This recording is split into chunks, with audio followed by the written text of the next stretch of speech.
Әне оқиды екен ғой біздің мектепте. Қанат кел, Қанат. Ақлы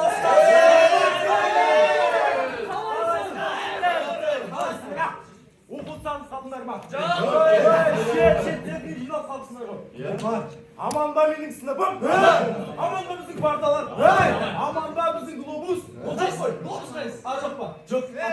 Аман ба біздің карталар? Қоймапсың не болса? Ей, ақын Смахмер Құрманов, бұл әлемді жазба ойланып, ба? Айткен, әдеттегідей біреуден көз сұрағанша. Осы екеуін өмірі Қанаттың өлең шығарғанын көре алмайсың. Мен соны білдім ғой. Айтса сол үшін жауап дайындап бердім. Айт, бәрін айт. Ерегісті бастайын. Түс жоғыздар қайда? Олар біздің сыныпта. Айт білеміздер.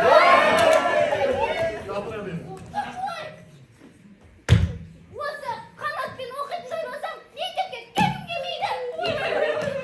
Осы бөтпелерді болды көшірмей тастау керек еді. Сендерді бұл классына көшіріп жіберу керек еді.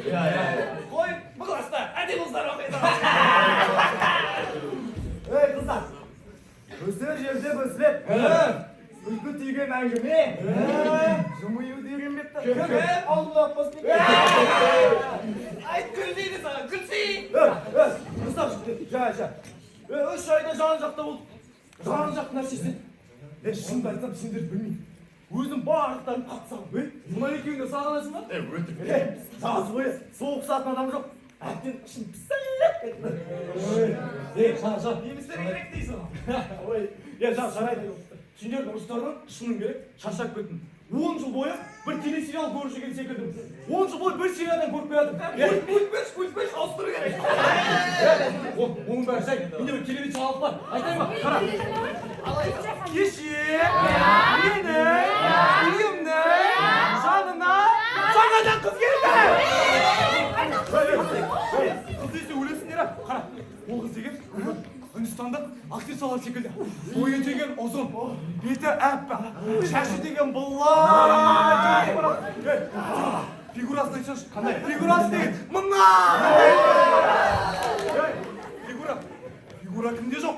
Сен оның көздерін айтсаңшы. Қандай? Көздері деген сиырдікіндей.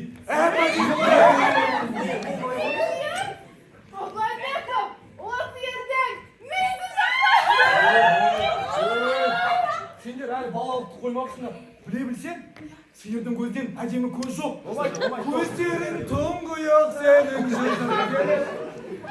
Менің көзім одан да темірек. Шын, көзің өте. Әзілдейм. Біздің қыздар деген бір ертегідегі қуыршақ емес қылышық сияқты. Ей, Бөжіш, кім айтты саған оның сұлу деп? Ол жаңадан келген мұғалім. Қайдан мұғалім? Фигурасы мынандай мұғалімді қайдан көрсің? Мұғалім, кәрі қыз болады ғой, сен оның асатағын ұмыт кетпе. Кәрі дегені, біле білсен, бұл қыз деген саған қарағанда жаз, қол аяғы ақ оқтаудай, фигурасы мынандай, сендер оның жанында бұтақтың ағаш секілді. Қара, өсектің болды ғой? Өсектің бағын қайдан біліп жүріп жүрмін? Бұл екеуі осы ауылдың өсек ашылығы. Бұл әкелік десе, ақыр заманның қашан болады біліп қояды. Көзі көрмейтін лаңғар. Орысып шаршадың сендер.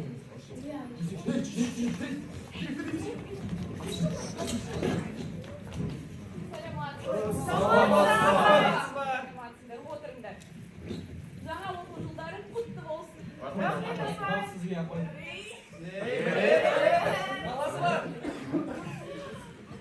Ал, каникулды қалай өткіздіңдер?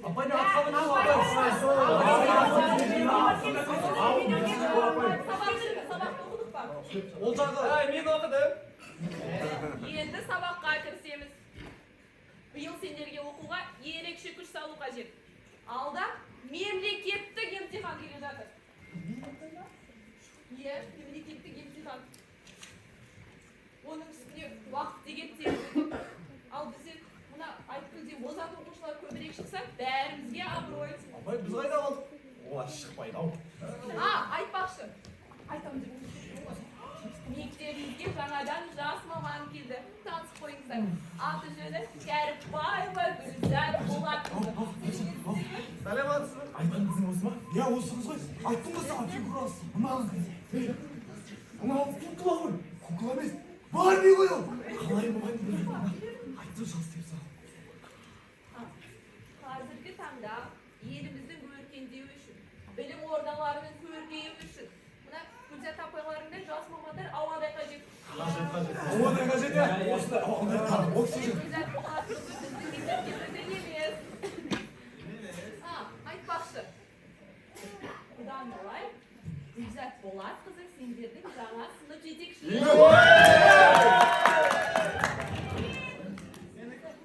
Мынау сыныптың журналы. Сіз әзірге жұмысыңызға кірісе беріңіз. Түсінбеген сұрақтарыңыз болса, менің кабинетіме келіп кетерсіз, иә? Міндетті түрде айтқанын тыңдаңыздар.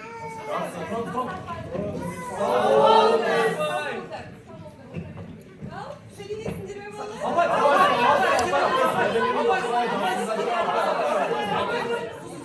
Үндістаннан келді дейді. Абай, Үндістаннан келді. Абай, әдемі емес, Абай, көздері тұғын қойып. Тұңыш. Мынаны жан соққан ба? Абай, бұл қанат. Сыныптағы ең бұзық оқушы. Абай, сынамaz. Бұл Айткүл, сыныптағы өсекші қыз. Абай, бұл қайжан, ол да жаман оқушы. Мама сізді ой, Абай, бұл сайға жала жама береді. Мен сізді сиыр емес, тек көздеріне сиыр міне әжем дедім. Ал бұл сізді кәрісті. Бұлай көрсек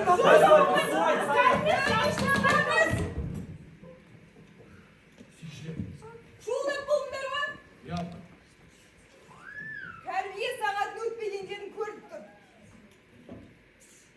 11 сынып оқушылар деп кім айтады балаларды, а? Жаңа ғана директор апай кіріп шықты. Не деді сендерге? А? Не деді? Мемлекеттік экзамен келеді деді. Не мықты?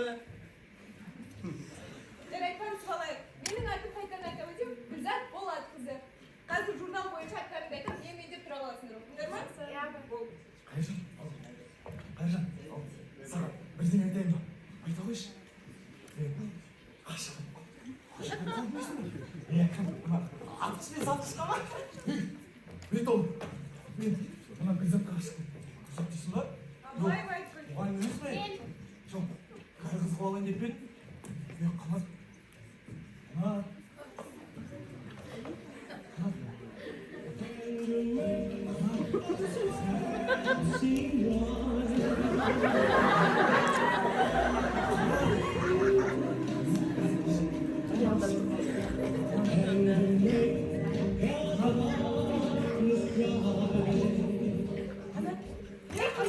Мен!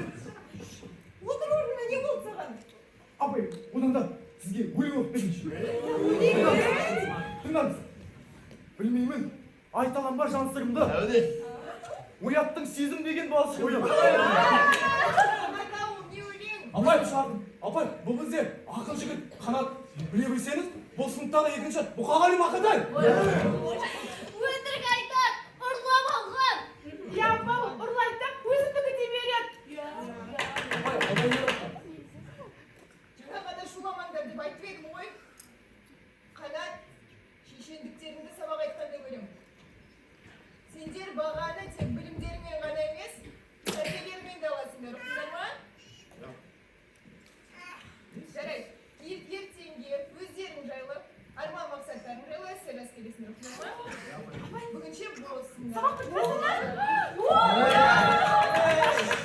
Ұлдар, орындардан қалар.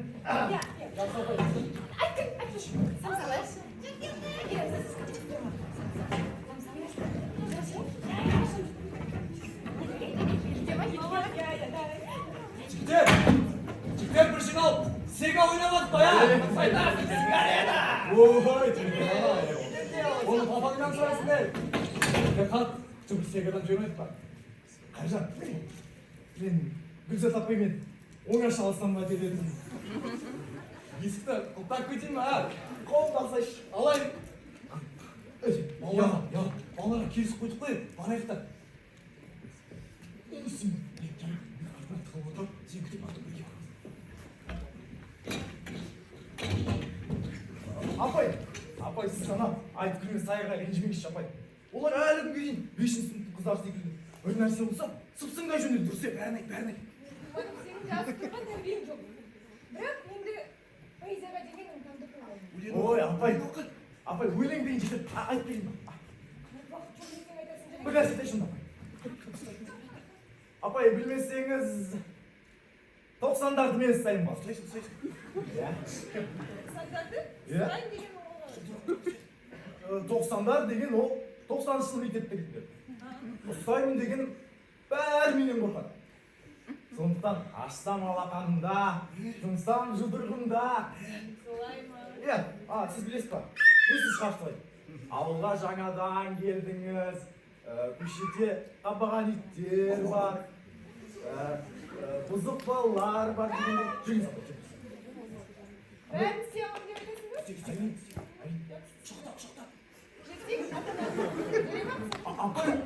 Апай, ойын ғой, апай. Ей, төлеген, қыз жүрегінен айырып қалды. Жүрексің ғана бармады, құш бар. Ешкім көрмеймін. Сүмәлі.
Вот, жүрегім шыңғылы есі бар.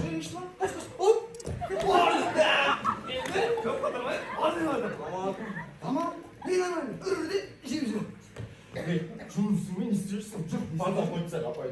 Бата деймісің? Батадамын. Мен саған керемет бір идея. План. Сен қызықтарың бәрін білемін. Біреуді базақ Сақшы балаларым. Надан басын сақшы. Менің идеям қандай десіз? айтпай ақ қой, бай, қатыспаймын мен бұған. Неге? Сен бір мазақ басын, сосын мен қораға кіремін. Бесіншіден, бір тағыда күліп алмаймыз. Қора кірем дейсіз ба? Бәсе, қора таза болып Айтшы, кімді мазақ басын? кімді мазақ дейсің ба?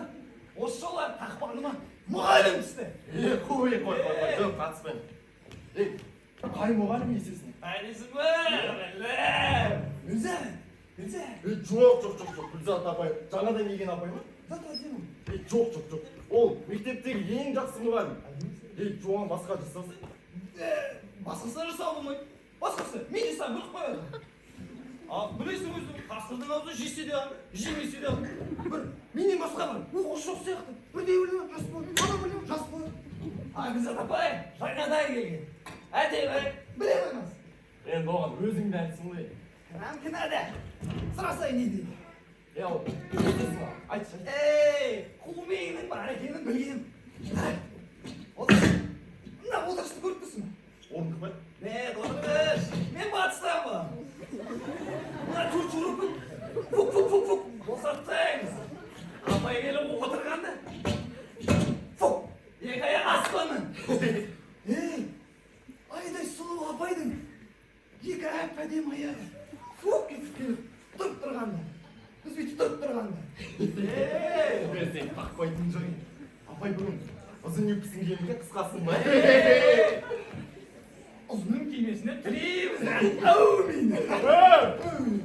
Екеуі неден бұрын келіп алыпсыңдар бұл? Тартыл. Екінші қол қайда? Сұлу кеттің ба? Ол ойлар екен. Қалай сенің? Асыл. Мәдениет қайда? Екінші қол қайда? Аға де. Көке, папа. Ереке, көңіліңіз жоқ қой. Екеуі тәрбиелеген көрім сақты ғой. Отырыңыз. Тәрбие дейміз, әке шешем бар еді. Сендер сияқты дейсіңдер ма? Түнімен тірлік жасадым. Байчадан қоймай, осындай жүріп. Алыңдар. Аяқ қыздар дейсің. Ойна. Кетеміз, бергенсің. Аға шкаф көрдің ба? Сен көрдің ба? Көрдің ба? Көрдім. Мен соған кейін барып ұйықтаймын. Біреу мазамды алса, мен жақсы ұйықтап береді, түсіндің ба? Жақсы. Түсіндім. Ұйықтауыңыз деді. Бірақ қорылдауыңызды қойыңызшы. Қордаймыз. Сөз көп етпей, мұғалімге ие болыңдар. Болмаса мына орнымды беріп қоямын. Түсіндің ба? Ереке, жақсы тұрыңыз.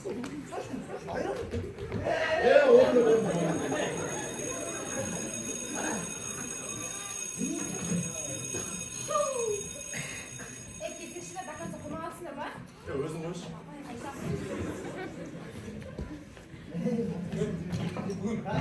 Бүгін кейін жоқ қой. Қайыржан, өлетін шығар. Өлем дейсің ба? Қанат өлмейсің. Шын ба айтам? Өзің ойлап қарашы. Қаншама уақыт өтті. Ал мен Гүлзат апайға бір ауыз сөз айта алған жоқпын. Мұғаліміне ғашық болу деген ол тарихта болмаған ғой. Досым, сен оңаймасаңшы. Сен соңына дейін бар. Елесеші, сен тарихта қаласың. Мұғалімді қақпанына түсірген алғашқы оқушы боласың. Оны күш. Сен одан да Гүлзат апайға былай айтшы. Не дейін? Қанат ол. Ақын жанды бала. Оған сезіміңізді білдірмесеңіз, тұр. Ол арақ ішіп, қуып, бақсып береді деп айтшы. Бақсып деген қымен жазылған? Жақсы. Аттестат дауа айтшы, саңтан бар ма? Одан кейін өзімді айта аламын. Оқытшы қазір? Оның бәрін қойшы. Мен оған лақабат қойып алдым. Лақабат дейсің ба? Қандай? Махаббатым, жүрегім. Катя. Гүлзат деген жерде Катяң қайда шығар? Катя, Галя десең болады. Ақымақ. Біз солай Катя деп атамасақ, біреу күдіктеніп қояды. Әсіресе ана Айткүл деген бәле білсе, мен құрыдым. Сөзің жаны бар, оны мынанды бәл. Катя. Қашан деген дейді? Ақындығым дұрыс қаланы. Жылап атқан? Кім баласың? Директор баласы. Еркір ойын. Білесіңдер ме балалар? Кеше қана жалғыз өзі 100 килограмм қағаз өткізді. Керек болса, тағы өткізем. Бірақ оның бәрін қанаттың өзіне қайтарып береміз деп шешіп Неге? себебі ол үйіндегі бүкіл кітапханасын қағаз өткізетін жерге. Үйіңде білім қалды ма өзі? Естеріңде ме? Алдыңғы аптада темір жинадық. Апай, біздің сынып бірінші орын алды ғой. Бәрінен де озып шыққан біз болдық. Оның бәрі Мер Құрмановтың Апай, мағыз қағесі. Жаяу жүр дейді ғой. Апай, ренжімеші, прикол өтпейді. Бұл мағыз комсомол. Онда қанаттың өзіне қайтарып беріп қой енді. Иә? Сонша темірді қайдан алып? Ол үйіндегі бүкіл техниканың қосалқы бөлшектерін соқаға дейін металл. Атын шықпаса, жер өрте деген осы екен ғой. Темір тапсыр деген ғой. Ол енді барып бүкіл малында бер жүрек жарым. Балалар, темір қағаз жина деген сөз ол. Даладағы артық Апай, темір. тұрып сөйлесеңіз. Не болды? Апай, тұрып тұрсаңыз әдемісіз. Жас болады. Жарайды. Балалар, сабағымызды бастай берейік. Бүгінгі біздің тақырыбымыз Сәкен Сейфуллиннің поэзиясы. Қазір дәптерлерімді алып шықтыңдар ма?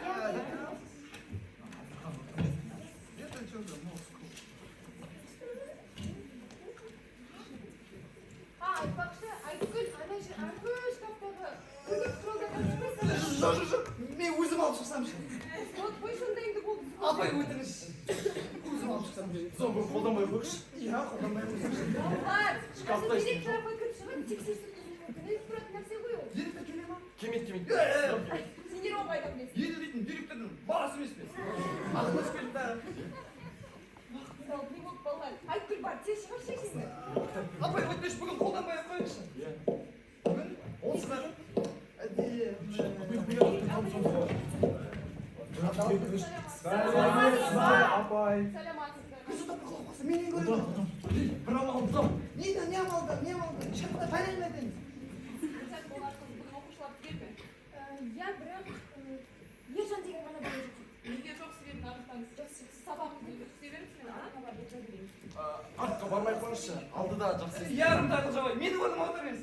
Ой, то есть, Назар, қой мұндайын не қойдың? Сабағымызды өткізе беріпсің. Ал, Сәкен Сейфуллин өзінің өлеңдерінде жастайынан ұйықтап отырған. Ешкім ұйықтап отырған жоқ. Орындап отырғаны қайсы? Апай, сайрашlar. Жалақырмыз құманып, неге айта бересіңдер?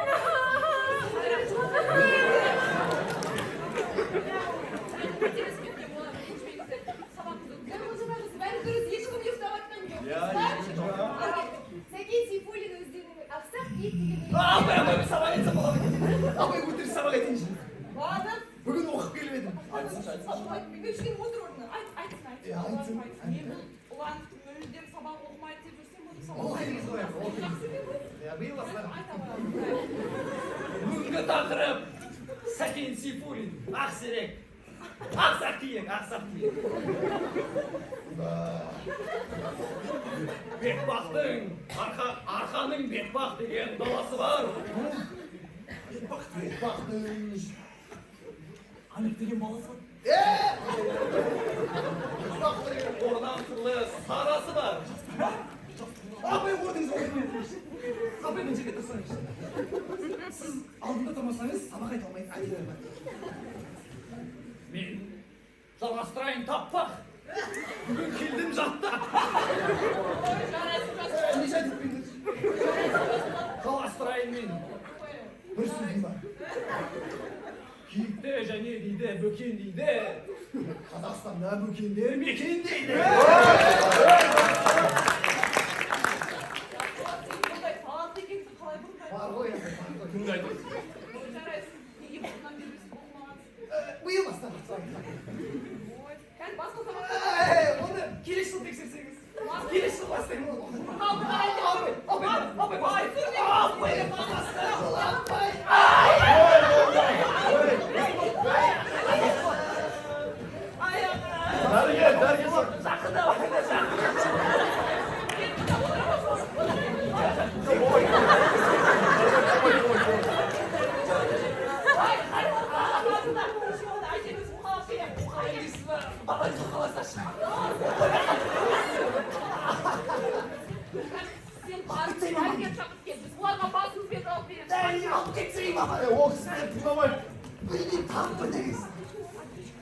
Orası olmadı hele. Baba! Ötük! Men tüpte söndürmektim. Uygay! İttir bana balası. Ömer üstüne sürüyorsun. Bağır çıkıyorsun. Yeter abi bal, yeter abi bal. Ay senin gel. Ne lan kaytasla kötü. Var size var. Sus git de var. Özünüz bakmayın. Git de var. Abay mene giyiz var. Bu mesle yüzüm yemsa yemanemde bir kettim onda. Tamam abay. Yıktın soğukta. Abay tişört yıkarım.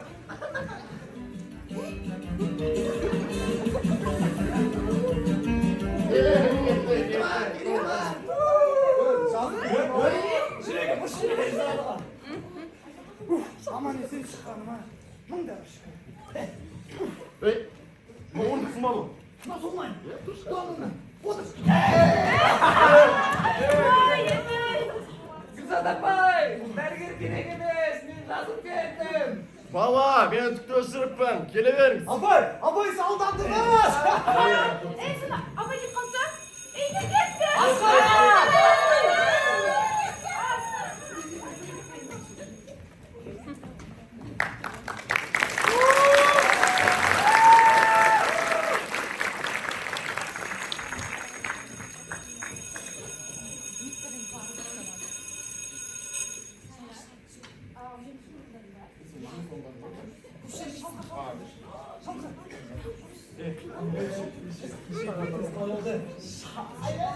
Kızım benim var. Kısı var mısın?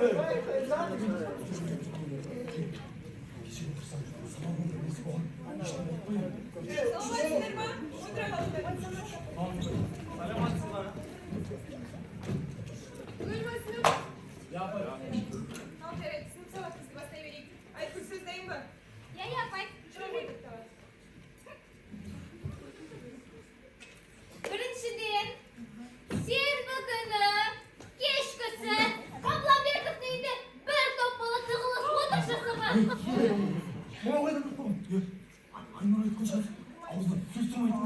dastarxanda her türlü susunlarla birge vino ve samagon bo'lgan. Ular keşkisin vals biligi muzika bir saat boyu to'xtamay turgan. Ular bir saat boyu şabısıp biligi. Senin de bir adam aytdi. Kavlanbek, sen ne diyorsun? Hay. Сенбі күні менінде отырыс жасағанымыз бар. Бірақ андай ішімдік дейтіндей түк болған жоқ. Шай іштік, бауырсақ жедік, қымыз іштік. Болғаны болған. Onda niye seni bir saat boyu şabısıp biligi? Бұл класстың қыздар келеді ғой. Сонымен соңғы қоңыраудағы вальсті дайындаймыз деп сәл пәл билегеніміз бар. Бірақ музыканың ұзақ болды деген сұраққа да жауабым бар. Не bu? Пластинка қайта айналып келе берді. Ана сұлу қыздармен билеуге мәжбүр болдық. Өтірікті соқпа, біз соңғы қоңырауды өтіп шабысып билемейміз, айналып келеміз. Қыздар жабысатындай болып тұр ғой.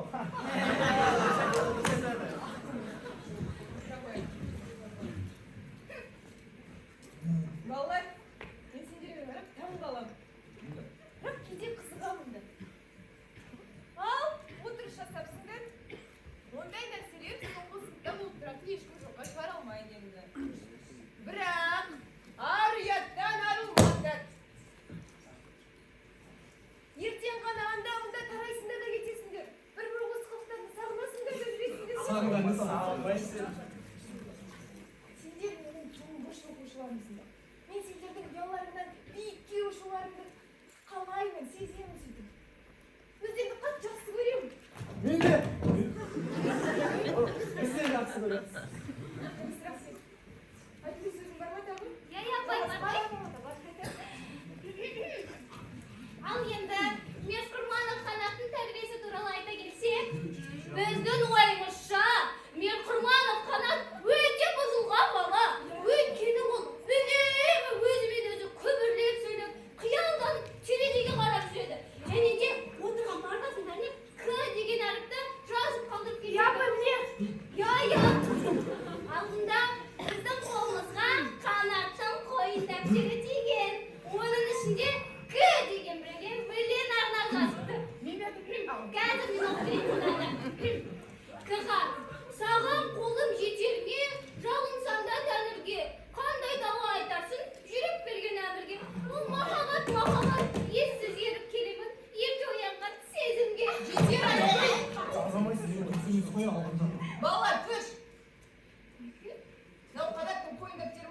Менікі.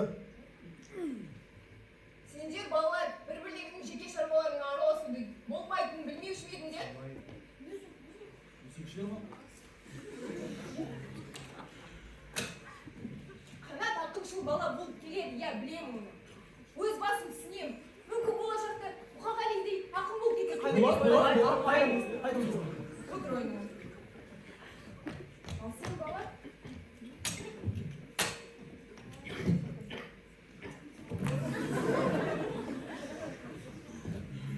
Жарайды, бүгінше жетерсің сағатыңыз.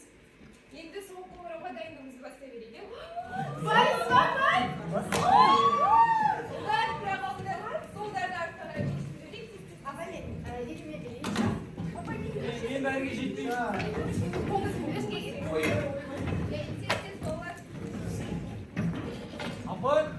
Апай, бұл сыныбымен бересе қалай болады? Қыздарды үйренгенбіз, фигуралар бар дейді. Апай, аяқтары оқтаудай. Сендерге бір сағат жетпеді ме? Жетпеді?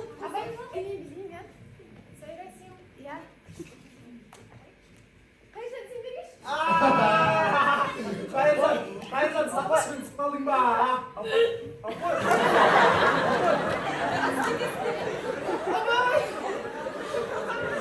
Қайыржан.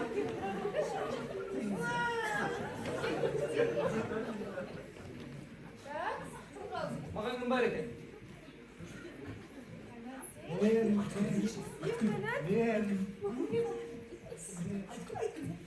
мен бүйде. Айтқын бергенші. Қалай келтіргенде? Азымсыз бақ. Сен не кірсің ар жақта, берге. Апай, оқымай ма? Орыс сөйлеме. Екеуміз қосып Абайлар, солар. Ат жақындамай. Болашы, болшы. Тақсай. Қазан, кеттік ал. Бір, екі, бір. Ой, бізді жоғында.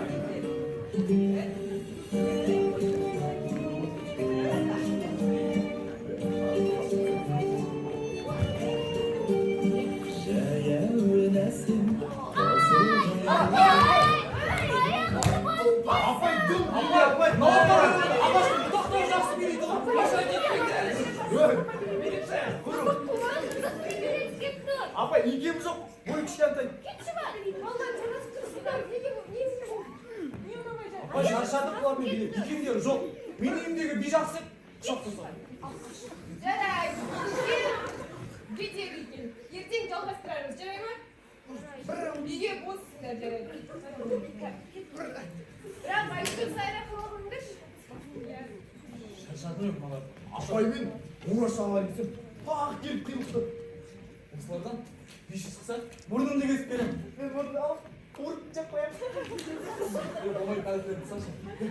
Естеміз енді? Түсінбетейік. Жақсы қайттық па? Сырттан тұрайық. Қалу керек болып тұр да, Жақсы сырттан тұрайық, жүзін көріп жүрейік.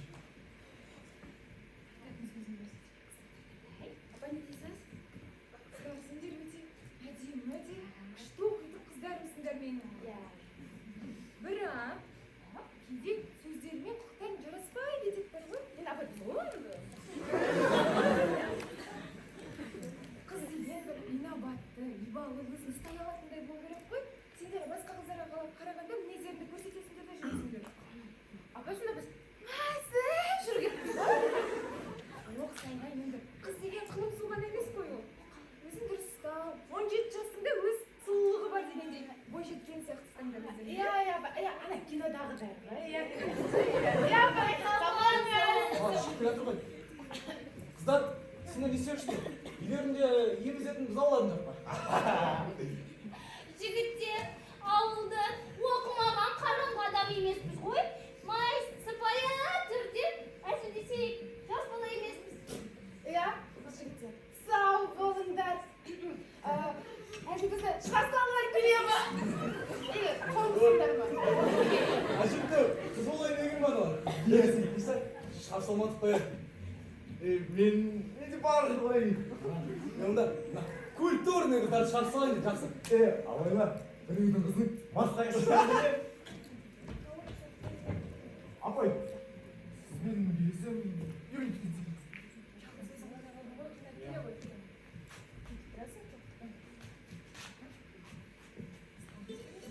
Olsun işte.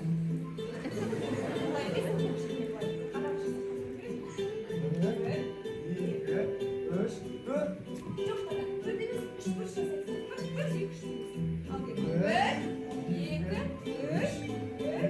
Apay, vals деген рахат екен. Бірақ оны мектептегі дейміз. Тойдағыдай құшақтасып билейікші апай.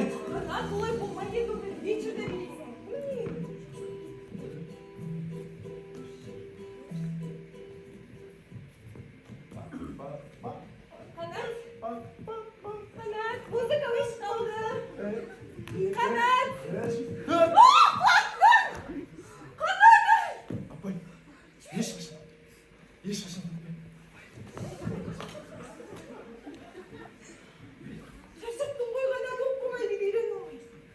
шаршасаңыз, мұнда келіп отырыңыз. Мен сізге өзімнің өлеңімді оқып берейін. Тыңдаңыз. Сұлусың қандай жайнаған. Көрген сайын, көркіңе көзім тоймаған. Алыстасың, қанша жақын жүрсек те, тіл қата алмай, іштен тынып ойланамын. Аймен, күнмен, жұлдыздармен тең бе едің. Жан махаббат сен менің.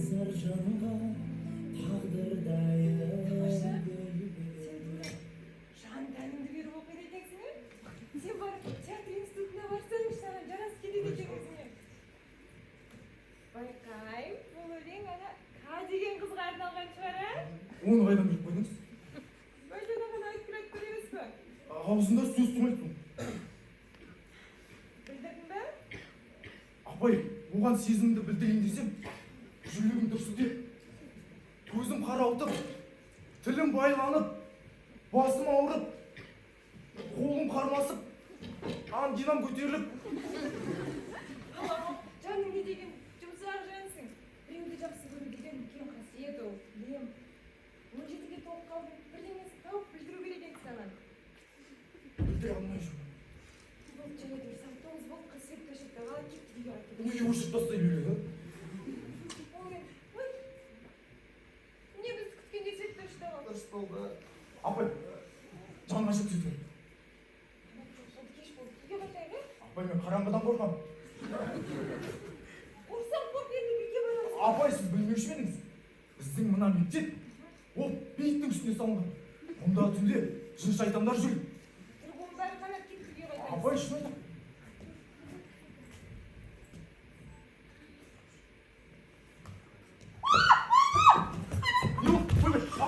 Апай, қорқпаңыз. Өлсек, бірге өлеміз. Не бар онда, қорқпаңыз деймін. Ангина. Күшіп жібердің, қанат жіберші мені. Қолма! Қармасып қалды бе қолым. Жібере алмай сияқты. Құдай емес, мен де сақтай аламын. Біреу бар анда. Кім? Ешкім жоқ. Қайсың? Мен қайыржан. Болсаң қайтейін. Қабылбек сен ба? Ya ben Құтқар бізді. karısını ne oldu bu? Қол қарсы қалды, свет өшті қалды, кету керек бізге. Ulaş kalmaz. Құтқар бізді. Қанағын қайтем. Ben neden korkunmuştum? Сен дәрісте ештеңе көре жоқсың ба? Dönüşte Назарбаевтың karşısına басқа түкіреді. Ой, апай! Мынаның атасы молда болған. Апай сол үшін бұған жымперлер жақындамайды. Бұл болса да, Айжан келген қандай жақсы болды, алып кетші мына бар. Мына қанат менен де қорыққан. Қорқақ екен құдай. Апай оны жарықтап ал. Apay, biz ер жігіттердің ұрпағы. Сізден бір шығарып салайын, а? Әжім. Апай да? Apay, мен адам имам болғанмын. Қайдан адам қорқайын. Қайдан апай. Қайдан дейсің сабаққа?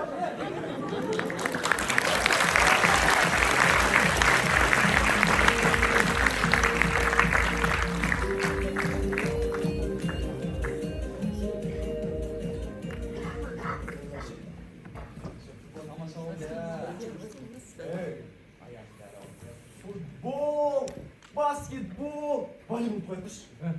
Маған қызық болып тұрғаны. Катя қай бөлмеде жатады екен, а? Катя? Иә. Сөйлейсің ба? Аха. Екінші бөлме жатады ғой. Сенің уақытың болсын. Құдай қосқан көрсін дегендей көрші ақысын беріп арасында сығалайтыным бар. Есі бар? Мен қызым ғой. Bunu söyleyeyim.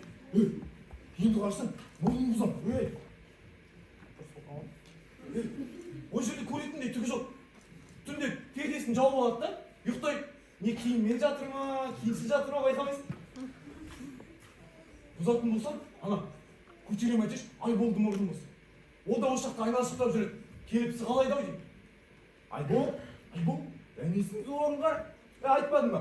Катяның қанат деген жігіті бар деп. Сен оның денеңді көрдің ба? Ана, күшін жетеді деп ойлайсың ба? Оны бұлай қалдыруға болмайды. Қандай план бересің?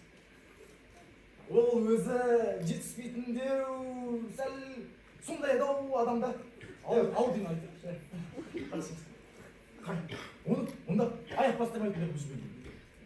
Сен бар, әлім жетейді деп ойлайсың ба? Тыңда.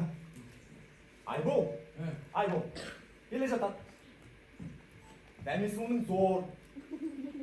Ал сен мұнда, сен. Арас. Ойнақтың жібі. Шешіңіз. Ана ойна. Айболдың майлы жерден алады. Міне бұлан. Оған ақ өткен ә? Бірақ, ол бізді ұстауысы естеміз. Ұсталмайды. Ұстай алады. Зор ғой, Айбол қазір қала аралайтын уақыт болып. Ал үшін, осындай уақытта келетін еді дейсің. Келді. Қазір ұсталмай. Опай, Салай береміз еді.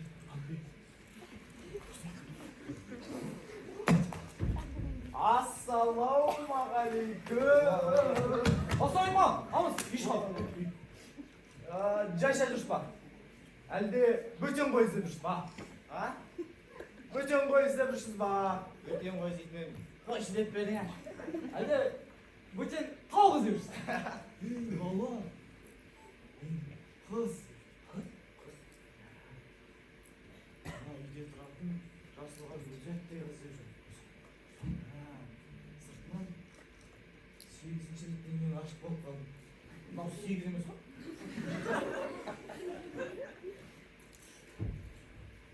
Тоқетері. Бізді үйленетін болдық. Үйленгені? Үйленеміз? Уәделесіп қойып бердіңіздер. Уәдесі қайда барады? Танысамаймыз ба?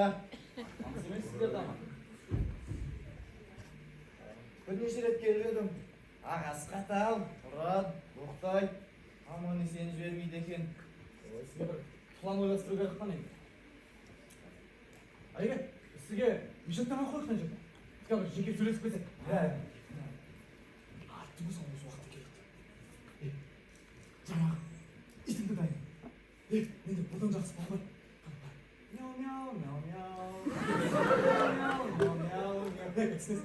Ойбой, Айге! Мен сізбен туған ағымдай көремін ғой? Мен сізге көмектесейін. Гүлзаттың Құдай қосқан көршісі мен ешті.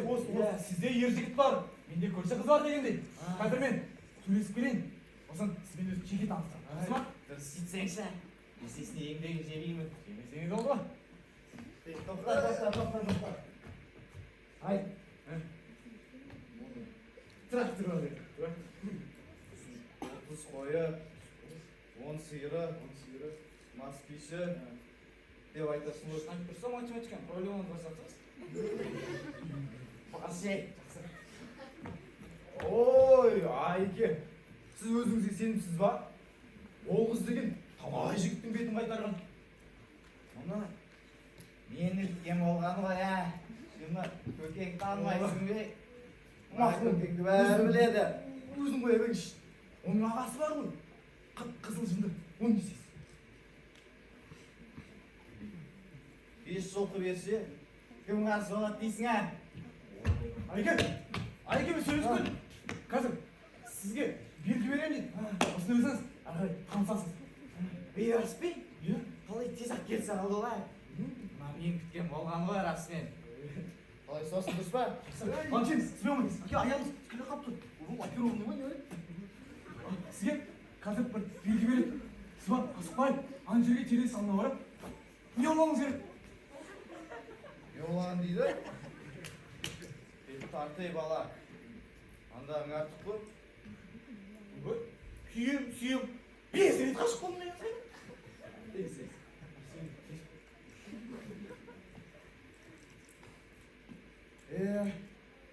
Қыздың сөзі өзі сол айтып тұрса, амалың қанша жоқ ам. Өзін шығарып алғасын, өзін не алатам ғой. Ya Kanat, sen şaran var емес па деген? Я бар екен. Айеке жолдан қалмайын. Жақсы онда. Иә, жолдан қалма, бара бер. Айтпақшы, күзде тойға кел. Айгер, сіз барып, сізге белгі келген сияқты. Барып ана жерге төрт аяқта отыра беріңіз. Сіз ана жерде көмектесіп тұрып, иә.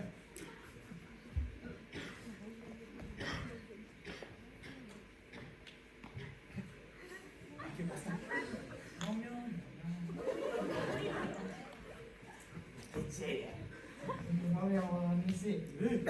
Айгер, қазір жерде жатқан қыз жоқ. Барлық қыздар қу болған. Осындайға барсаңыз, сіздікі болады.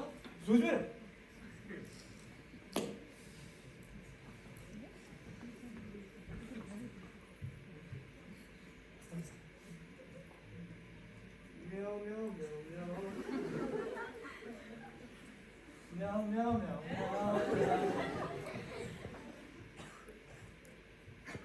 Қашан шығады?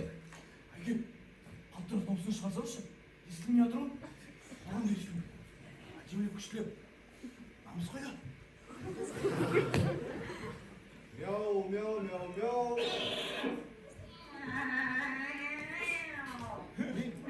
Айналған нұсқапта кетті ғой.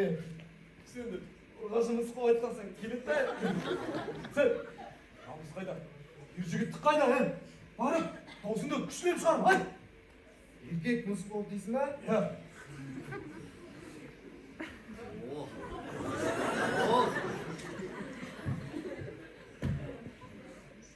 Мояу.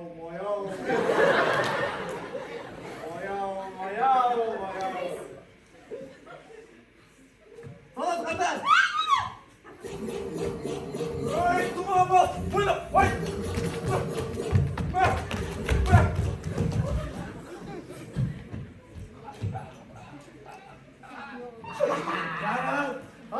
Ана жалтырасты қалай алдыңыз? Қалай қашты? Ей, анау енді бізді іздеп келіп болмай ма? Қорықпа. Ойнақ істеген жер жазылғанша келе қоймас. Одан кейін сұласа не істейміз? Кесе келе берсін. Менің жақында Батыр деген ағам келеді. Өзі десантник. Армияға барып деген сол емес па, иә? Болды. Ол болса, қыз басымызда крыша бар дейсің ғой? Крыша. Бар. Онда, мына жерге темеге құр жол тартып.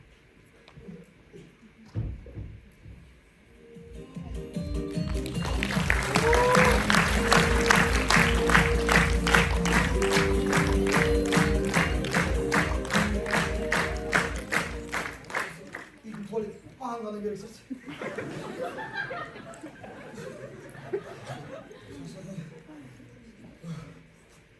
Қайыржан, не?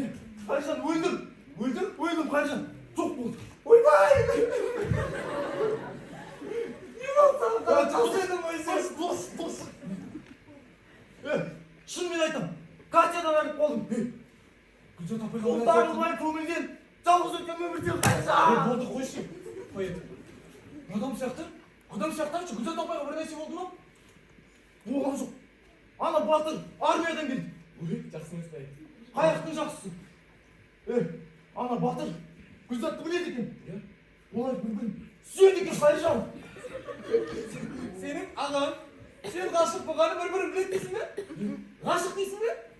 Туыстармен сәл бұлай араласу, бірге ғашық, ақылдасу деген жоқ па? Кетші, соны айтады дейсің ба? Мен Батырден жеттім бар деп. Ағам кіммен жүретінін біле ме? Айман!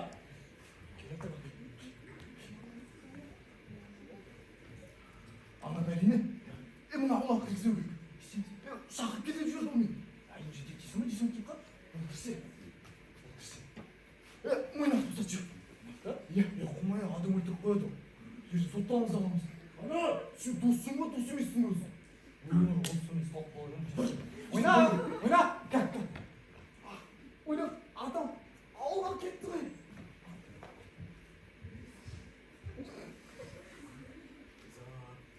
Қанат. Ал. Шақырдың ба? Шақыра алмадым. Не шақырмадың? Шақыра алмайтын сияқтымын. Жай ба? Үйінде жоқ екен. Қайда кетті? Білмеймін. Біреу алып қашып кеткен шығар. Ей, қайдағыны айтпа. Мен онымен кеше ғана сөйлестім ғой. Енді кеше сөйлестіңіз. Бүгін алып қашып кеткен шығар. Еще. Кеше осында Айбол деген біреу жүрген. Айбол? Гүлзатқа. Айбол? Айбол. Гүлзатқа. Қырын етіп қырындап жүрді. Ұста. Кән Айбол? Қан? Білмеймін, осы маңда жүреді ол. Өзі қарны шығып кеткен. Кішкене жеткен. Сен не кешегі, а? Осы Айбол. Осы. Ұр.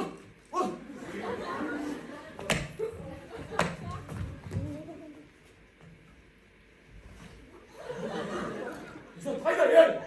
Гүлзат, үйде деппін ғой, үйінде шығар. Шақырма. Шақыра алмай оны. Ағасы қатал. Ей, Оңдырмайды. маған бәрі шақырма. Ағасы қоясың. Оның иті жаңа. Майлы жерлен. Үйді бар, қабаған дәу. Қай жаннан да үлкен. Қалып қайтекші. Сен маған шақырсың оны. Мен бар? Мысық бұл. Ай, о, жетіспейді. Кетті, қайта сұрақшы. Мысық? Мысық? Иә, кешке жақын терезесін астына барып, не аулайсың? Оғызы, тұлары бар. Ей, мынау жынды ғой, ей. Не айтып тұрсың? Қайдағы пароль, уақыт жоқ. Сағынып келдім мен. Не болады? Мяу.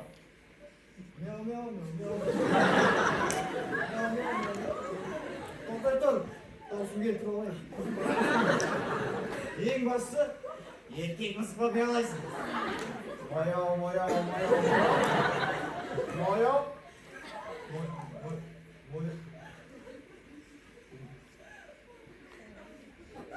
Кет бол! Болды. Кет! Сен өз күнсіңе не асыны бұзат дейді, ә? Айтты, бейті бар, қамаған, қалыпты. Кет, батыр, кет, құш, жақындайықшы. Бет бұрамысың. Барамыз. Сандым.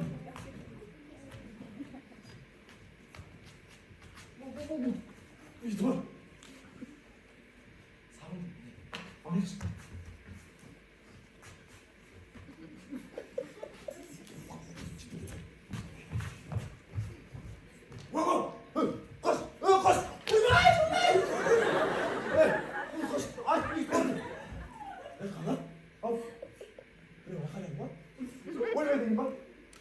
Мен не арқалап тек бұл қоясыншы.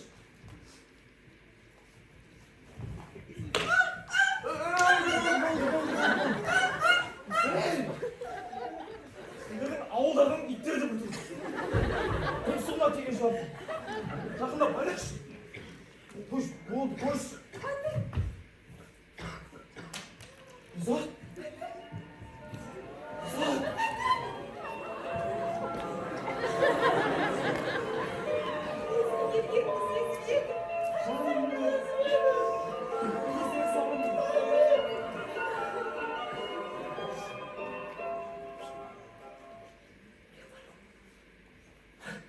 Қанат қой, менің бауырым. Біздің қанат емес пе? Неге бауыр екенін айтпайсың ба? Оны кім ойлаған? Күйік. Ағам жоқ үйде. Жеңгелерім ғана бар. Жеңге? Иә, шай ішеміз. Сыртта тұрайықшы. Батыр салып кеттің ғой, сен кеп тіге көрейік. Ұят қой. Жоқ, ұят емес. Ағам жоқ дейін. Жеңгелерім бауырларым ғана бар. Кет. Бар. Өздерің салып тұрған шығар.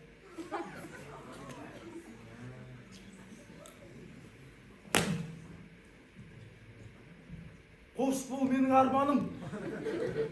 Қош бол менің сүйгенім. Сезбедің сен бір жанның жараланып қалған. Қош бол, қош.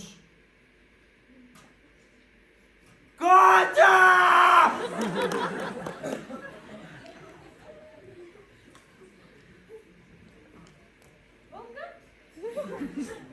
Seni geçsin. Ben hanım. Siz. En kaçanın siz kimsiniz? Kaç? Ya siz kimsiniz? Ne diyeceksiniz ben? Qanday kaç? Men Gulzat apayning singlisiniz kimdi? Siz kimsiz? Men uning o'quvchisiman. Singlisi deysizmi? Ya Katya degan bari mening atim Kamila, biroq meni bari Katya deydi. Sonda Katya'nın singlisinin adı da Katya mı?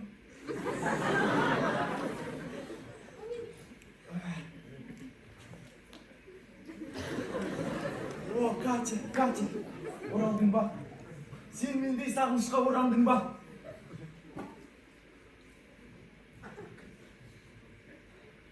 Ayналып, ақыл құсқа махаббатым. Шынымен. Оралдым, оралдым. Qadar bo'lganda, Иә. mening yaqsaydi qo'y. Мүмкін біз ақындап солай дейміз.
Алғашқы махаббат қойылымында сыныптастар рөлін сомдаған Сейіт Қасым Сымбат, Нұраханова Дариға, Орнахан Назерке, Орхал Лаура, Болат Тамерлан және Орынбай Әбілхан.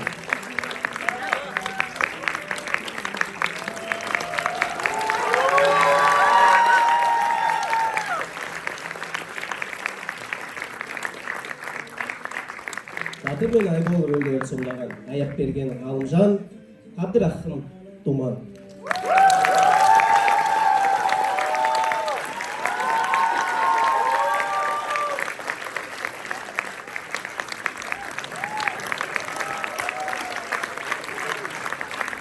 Ержан Еділ Жасболат рөлдерін сомдаған Сатыбалды Нұрболат, Әкмәлі Едіге, Тұрғалиев Аленор.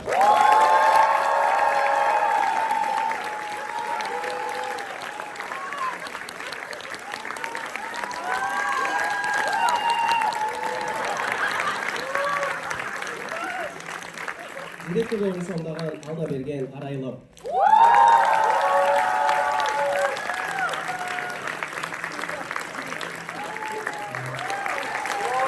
Айткүл мен Сайра рөлдерін сомдаған Махашбай Алима мен Тенел Аяулым.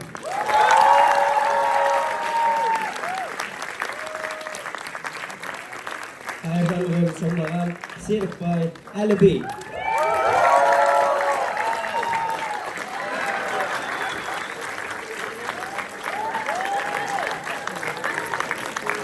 Үздік рөлін сомдаған Мажит Каримова Хамзагүл.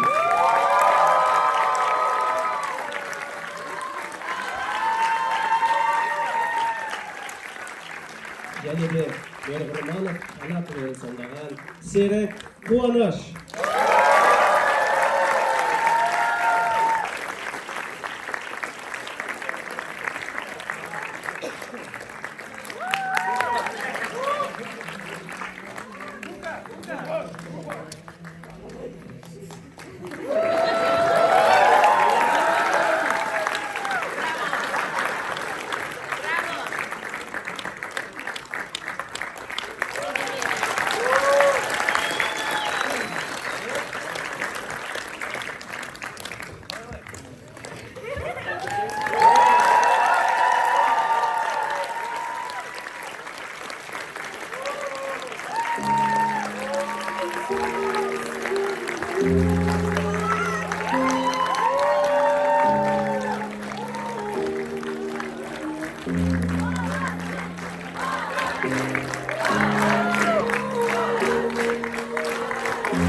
Кетші бәрі тәтті тәтті бәрі басында Бақыт өте кете буы қалады басында Бірақ өзгеше ерекше бөлекше біздің жай Себебі сиқыр көпір бар арада расында Түсініп ал, сезініп ал Менімен болады өміріңді Қабылдап ал Музыканы шығарасың ба? Айтқаным келеді де Керемет. Себебі екеуміз Музыканы шығарасың, музыка. Алыстамай сондықтан жанымда қал Керемет. Барлықтарыңызға сәлем, қайырлы кеш. Біздің қойылымға келгендеріңізге көп рахмет. Қазақстан студенттік ұйымының биылғы жылдың ең алғашқы іс-шарасы. Сіздерге ұнады ма?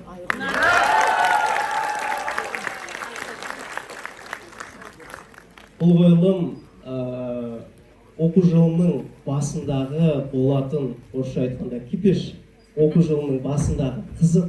Жалпы мұндағы көбіміз студентпіз, мектеп бітіргелі асып атса 4 жыл болды, және де осындай керемет бәріміздің бастан кешкен оқиғаларды еске түсіру үшін, және де осындай бір ностальгияда бір күліп, тура емтихандардан терімізді әрең сүртіп, өлім болып келген кезде осылай демалатын бір орын болсын деп осындай бір қойылымды қойып жатырмыз. Бұл қойылымды біз дайындаймыз дегенімізге бір ай уақыт кетті, сабақ басталды, бүйтеміз, қойылым кетті. Осы орайда мен осы қойылымға атсалысқан адамдарды бір айта өткім келіп тұр, себебі сіздер көретін әртістерден бөлек бұл қойылымға көптеген өте үлкен топ қатысқалы тұр. Мұнда көріп тұрған 15-20 әртістен бөлек мына қойылымға үлкен үлесін қосқан үшін мен ортаға осы қойылымның сценарийін дұрыстап, толықтырып, сол сценариймен жұмыс жасаған Асау Мұқат, Хабиба Сүлейменді ортаға шақырғым келеді. Сонымен қатар бұл қойылымда режиссер рөлін ойнап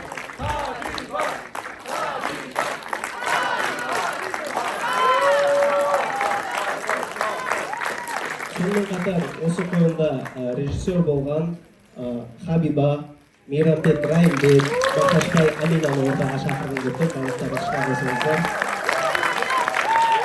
Бұл кісілер бізде именно актерлармен жұмыс жасаған, мынақтағы ойнатқан импровизация бар, басқа заттар бар, сол нәрселерге жауап берді. Қойылымда артта көрінбейтін көп нәрсе, мына реквизиттардан бастап свет звугына шейін жауапты болған, соның басын алып жүрген продюсерларды да ортаға шақырғым келіп тұр. Ортаға Мұқатай Өмірбек, Сүлеймен Хабиба, Оңбай Талды және Исатай Райымбекті шақырғым келіп тұр. Сонымен қатар бүкіл реквизит, киім, свет, звукқа жауапты болған Аружан Абаева, Бану Жұмағұлова, әдемі Жанұзақова, Аяжан Есімова және Нұрай Қасымованы да ортаға шақырып отыр. Бір шақырып осы жердегі бүкіл свет звукқа жауапты болып, тар орында тығылып, осының бәрін жасап жатқан Исабек Диас және Абаева Аружанға да бір қол шақырып. Және де осындай керемет іс-шараның болатынын сіздерге жеткізіп, ол іс-шараның неше түрлі интригасын сіздерге жеткізген біздің маркетинг департаментінің қыздары Дулатбек Ерке, Тұрарбек Жания, Жолдыбаева Арда, Мұхамедиева Дамира, Мархабат Майра, Қобылан Алуа және Доспаева Сабинаға да көп шақырылыстарыңызды қосаңыздар. Ортаға келіңіздер.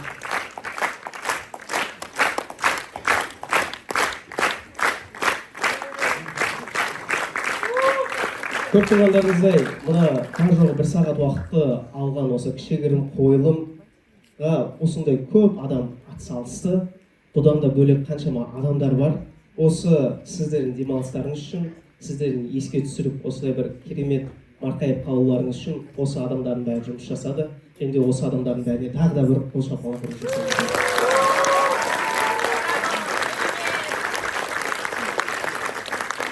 біздің студенттік ұйым әртүрлі кітаптарды адаптировать етумен айналысатын, тіпті шетелдік шығармаларды да қазақшаға аударатын болып универге өзін рекомендовать етті.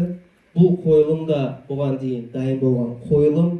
Біз өзіміз ойламадық, бірақ та осында тұрған біздің Замзагүл қайда?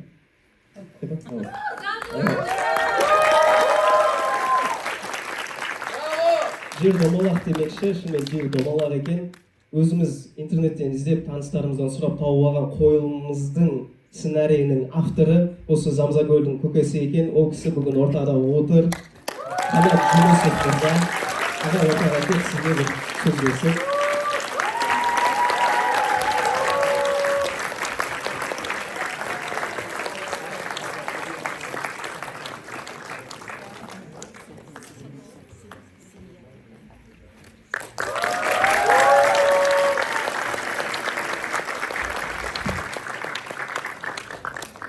Қайырлы кеш, қадірменді қауым, құрметті ұстаздар, мынау қарындастарымыз, інілеріміз, бауырларымыз.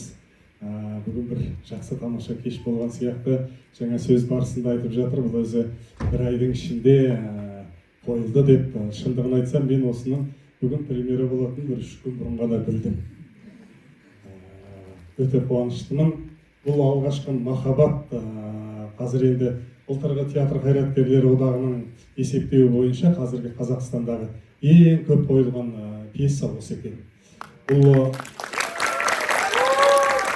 бүкіл оқу орындары қойды, студенттік театрлар қойды. Енді мүмкін қысқаша тарихында айту керек шығар. Мына Семейдің Шәкәрім атындағы университеті 2009 жылы менің «Ғашықтар хикаясы» деген комедиямды қойған. Мен барғам. Содан бір күні режиссер звондайды, аяқ астынан мен ертең кешке дейін ректорға өткізуім керек, бір шығарма керек. Ананы ұсындым, мынаны ұсындым, болмады. Жоқ, сіз бізге жазып беріңіз деп қоймағаннан кейін бір түнде ғана жазылған нәрсе еді бұл. Сондықтан кейбір жерлер шала болуы мүмкін, жеңіл болуы мүмкін. Бірақ ондан ойға қалмаңыздар, Қанат Жүнісов бір пьесаны бір түнде ғана жазады екен деп. Мен қанша жылдан бері жаза алмай жүргенде тақырыптарым бар. Бұл мүмкін жеңіл жастардың тақырыбы болғаннан шығар. Енді бұл жерде байқадыңыздар, главный герой Қанат деп айтылады. Өйткені бұл менің басымдан өткен жағдай болатын. Бұл 90 жылы біз мектеп бітірген кезде, ол кездегі мектеп бітірушілер 11-ші сынып, қазіргі 11-ші сыныптарға қарағанда сәл бөлектеу. Аңғалдау болдық па, ақымақ болдық па, біз рас сондай болатынбыз.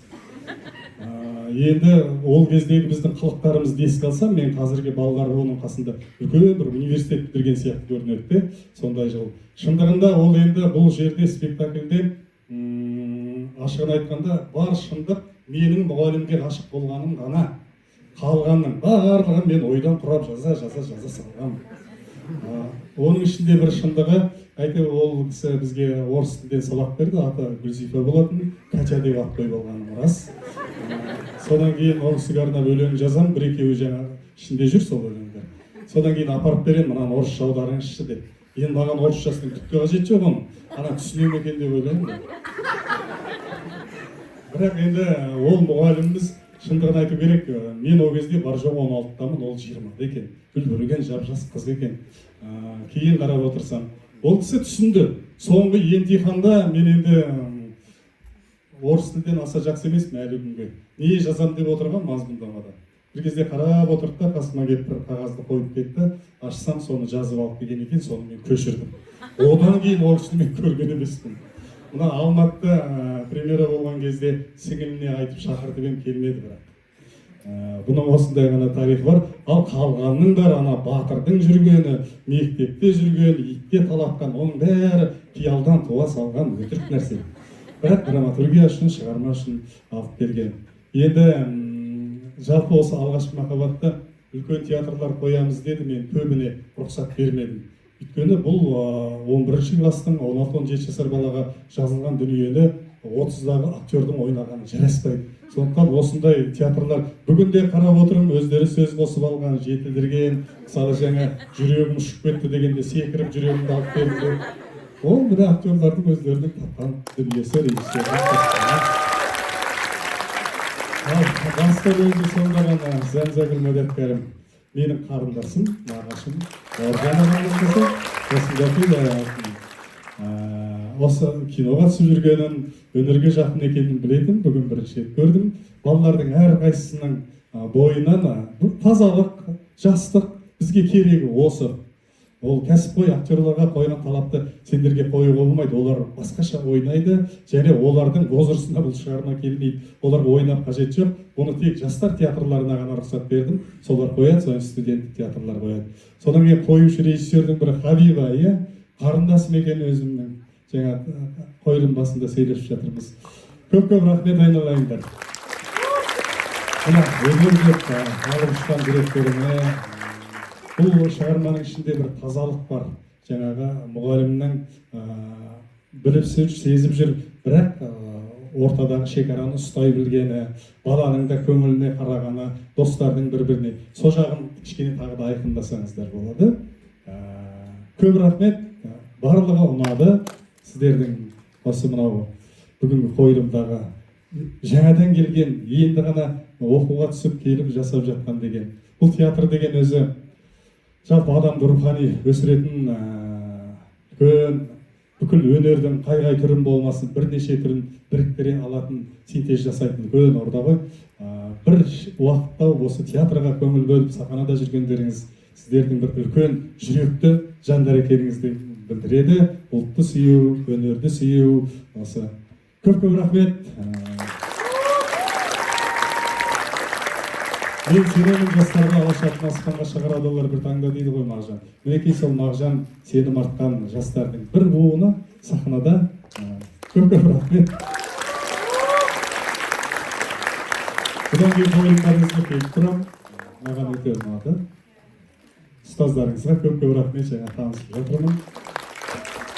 Осынбек Ақшылының шәкірт екен ұстаздарыңыз, сол кісі менің де ұстазым еді. Атақты Сәкен танушы. Сол айналайындар. Көп-көп рахмет. Көп рахмет сізге. Осы орайда біздің студенттік ұйымымыздың жүрегі, жаңағы жүректі жастар деп жатыр ғой. Біз жүректі жастар болсақ, біздің жүрегімізге от салып, бізді күнделікті қуаттап, өз нұрымен бізді жылытып отыратын, бізді сүйікті анамыз Нұртас Сайынқызы Құрманбайды ортаға шақырып отыр.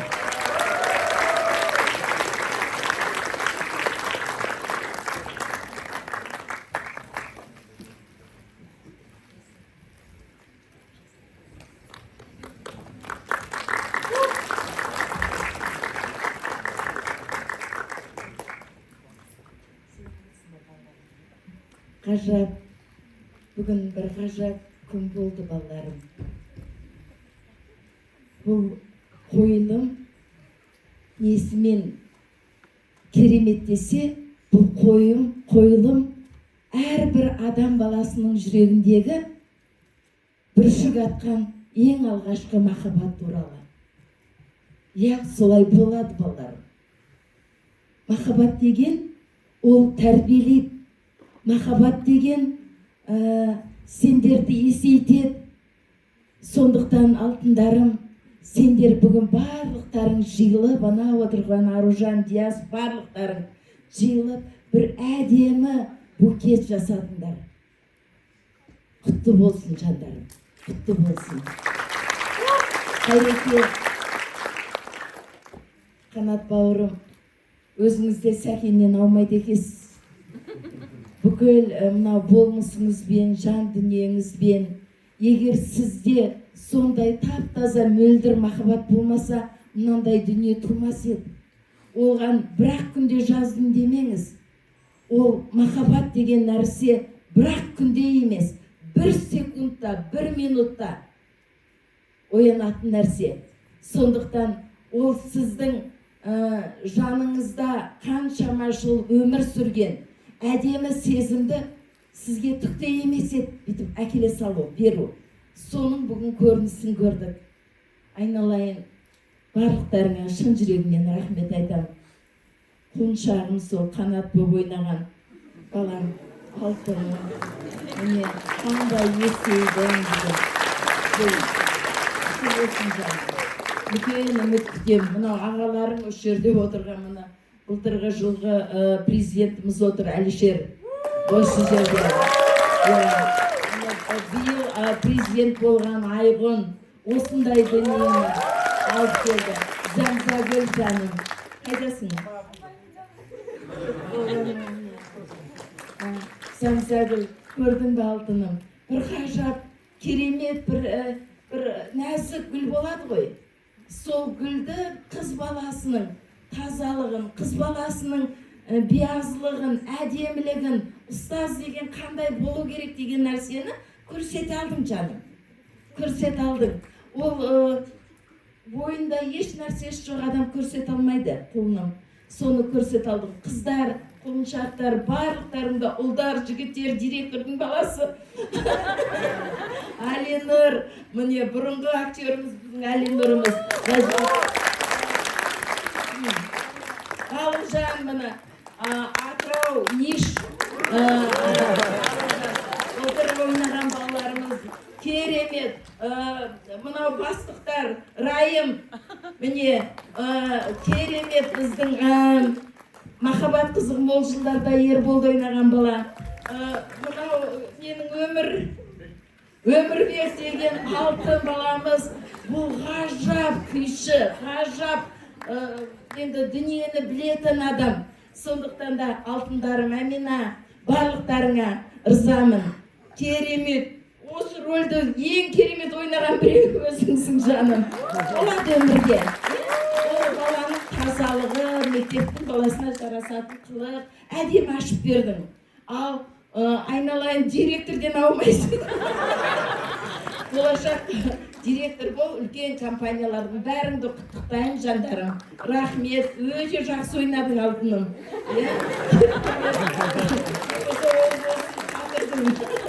Барлықтарыңа ризамын.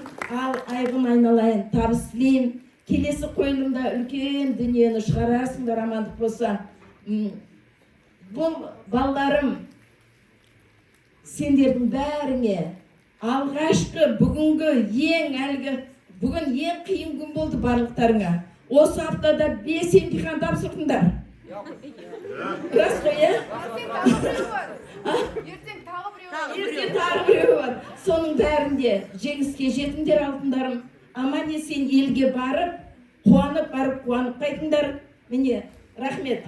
Аликөз.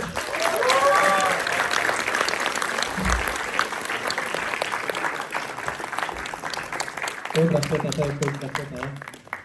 Келгендеріңізге көп рахмет. Біз сіздерге кішкене уақытқа болсын, 1 сағатқа болсын, сіздерді 90 жылға апарып, ана мақтасына дейін. Соған дейін 90 жылға апарып, сіздерді сол бала кезге жеткізе алдық деп ойлаймыз. Алда да қойылымдарыңызға келіңіздер, келгендеріңізге көп рахмет.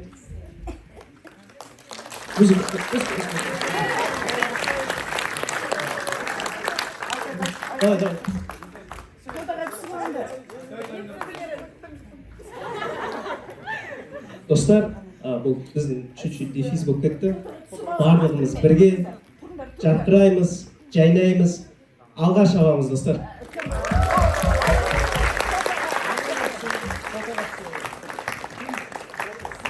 Көп рахмет достар, келгендеріңізге.